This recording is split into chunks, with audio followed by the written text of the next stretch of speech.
Fala rapaziada, sou eu, Lopão, Grupo SP Brasil. Olha só, BMW é um sonho para muitas pessoas, inclusive para mim que adoro BMW, mas dependendo de onde você levar a sua BM, amigão, o teu sonho vira o pesadelo, porque você tem que contar com pessoas profissionais para resolver aquele barulhinho na direção da sua BMW, tá certo? Se os concorrentes comentarem embaixo, descarta, porque a inveja é grande, porque o Lopão resolve. Assiste esse vídeo que é da hora.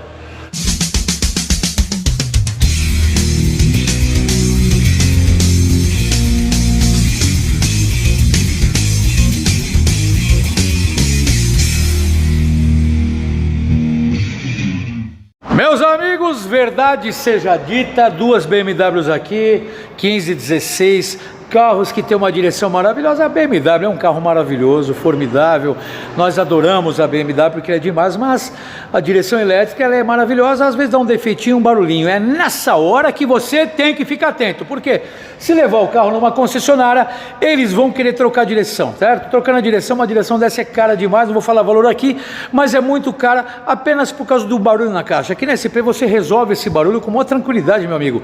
Eu quero convidar a você a fazer isso. Vem fazer um diagnóstico comigo. Agora, não obstante a isso, muitas vezes o barulho pode ser na bilheta, no terminal, no braço axial, e é aí, meu amigo, que mora o perigo. Por quê?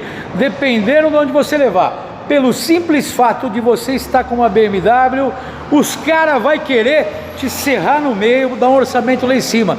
É o que eu quero falar para você. Aqui na SP não tem essa não, amigão. Aqui o papo é reto e verdadeiro. Sempre cobro um preço justo, meus clientes saem contentes e com o carro resolvido. Direção dura também, mas hoje esse vídeo é para falar de barulho na caixa, tá certo? Você que está vendo o vídeo, manda um WhatsApp para mim agora aqui, ó, 97098-1106. Eu aguardo uma visita sua. Vem aqui na SP, fala: Lopão, ouvi o vídeo, você falou que vai dar um desconto. Olha aqui, pode vir que entra X6, X5, X3, X1. Vem para cá, barulho na caixa é comigo, pode vir que eu resolvo, vem, pode conferir. Vem conferir com o Lopão que o papo é retão mesmo, vem pra cá.